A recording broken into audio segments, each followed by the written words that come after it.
Bismillahirrahmanirrahim. Assalamualaikum warahmatullahi wabarakatuh. Waalaikumsalam warahmatullahi wabarakatuh. Apa kabar semuanya? Baik. Baik.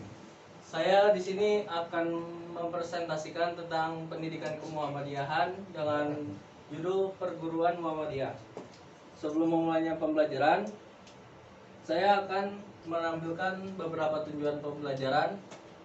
Setelah mengikuti pembelajaran dengan metode true or false, peserta didik dapat 1.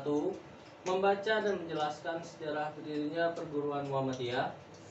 Yang kedua, dapat menjelaskan fungsi perguruan Muhammadiyah. Yang ketiga, dapat menjelaskan tentang visi dan misi perguruan Muhammadiyah. Yang keempat, dapat mendeskripsikan ciri khas perguruan Muhammadiyah. Yang kelima, dapat menerapkan arti Muhammadiyah di lingkungan masyarakat dan sekitarnya. Sejarah perguruan Muhammadiyah berdiri. Perguruan Muhammadiyah berdiri pada tanggal bulan Zulhijjah 8 Zulhijjah 1330 Hijriah atau 18 November 1912 Masehi. Itulah kelahiran sebuah gerakan Islam modernis terbesar di Indonesia yang melakukan perintisan atau kepeloporan pemurnian sekaligus pembaruan Islam. Sebuah gerakan yang didirikan oleh seorang kiai alim, cerdas dan berjiwa pembaru, yakni Kiai Haji Ahmad Dahlan.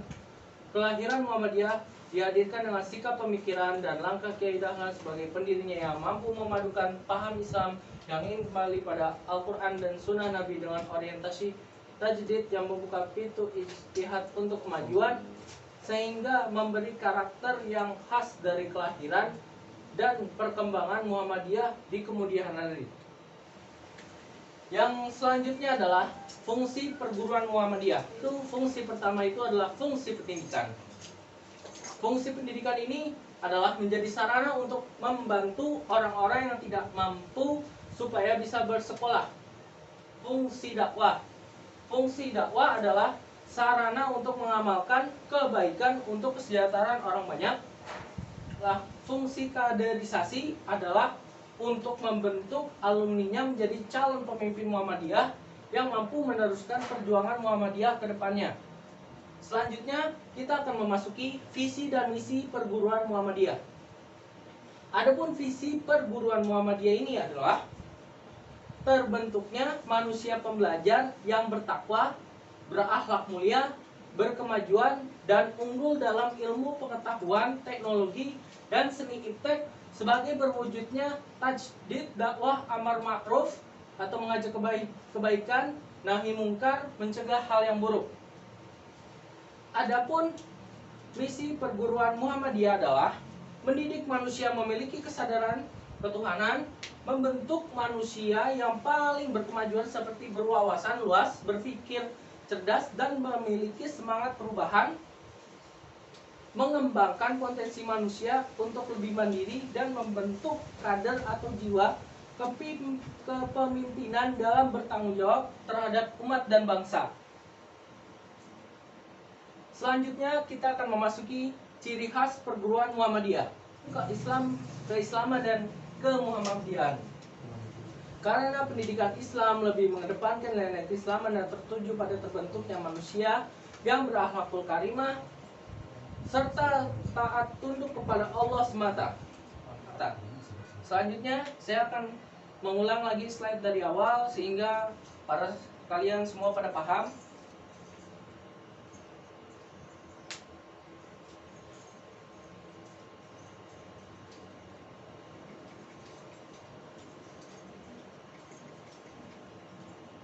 Sudah? Apakah sebelum kita masuk ke sesi selanjutnya ada yang ingin bertanya? Saya, Pak. Ya. Tolong dijelaskan, Pak. Tujuan dibentuknya perguruan Muhammadiyah itu apa, Pak? Untuk dijelaskan perguruan Muhammadiyah, tujuan ya. Tujuan ya, maksud dan dari tujuan Muhammadiyah itu bisa saya jawab. Jadi itu maksud dari tujuan Muhammadiyah tersebut adalah menjunjung tinggi nilai-nilai agama Islam yang sehingga terwujudnya masyarakat Islam yang sebenar-benarnya.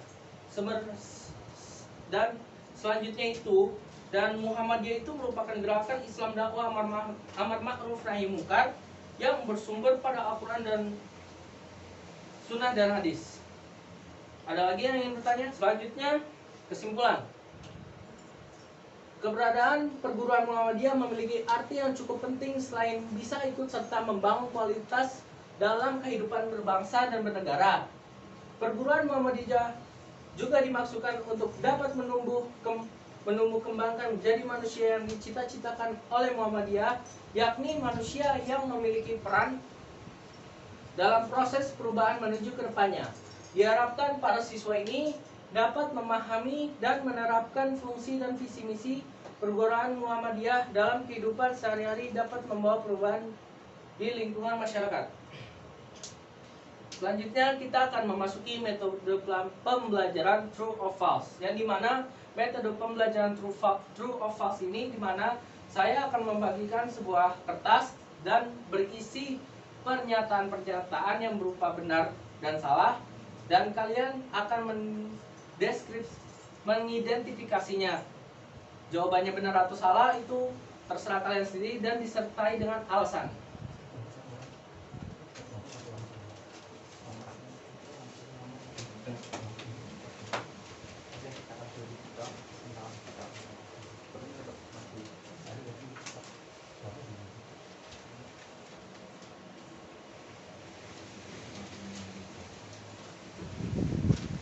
Waktu kalian mengerjakan dimulai dari 1 menit, dimulai dari sekarang.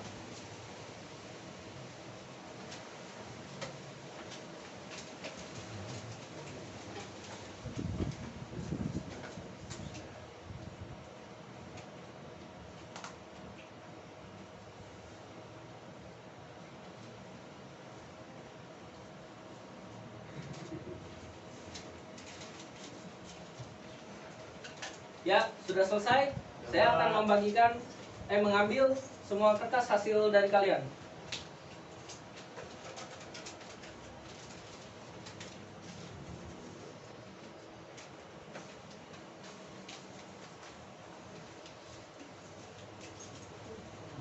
Tadi yang merasa jawabannya benar, silakan ke kiri saya.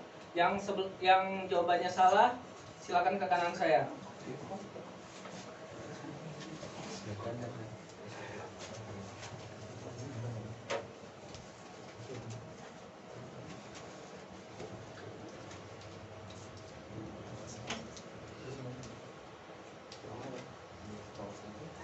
Dari 3 kalian, saya akan menanyakan 1 orang untuk perwakilan. Yang pertama itu dari Dani, jawabannya apa? Baik, pernyataannya adalah kelahiran Muhammadiyah dihadirkan sikap pemutusan dan memadukan paham Islam, melanjutkan Al-Quran dan Sunnah. Jadi jawabannya benar, karena pernyataan tersebut merupakan sejarah berdirinya perguruan Muhammadiyah. Ya, benar. Ya, jawaban dari Mas Soleh. Ini pernyataannya tertulis, fungsi perguruan Muhammadiyah adalah membantu biaya orang miskin. Jawabannya salah, karena fungsi Muhammadiyah sarana pendidikan untuk membantu orang yang tidak mampu biaya sekolah. Oke. Terima kasih. Metode pembelajaran true or false berjalan dengan baik. Silakan duduk kembali. Ya, Pak.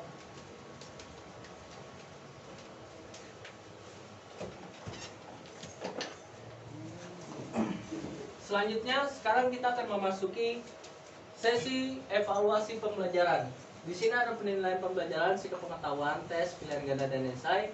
Jawablah pertanyaan di bawah ini dengan memilih A, B, C, D dari jawaban yang paling benar. 1.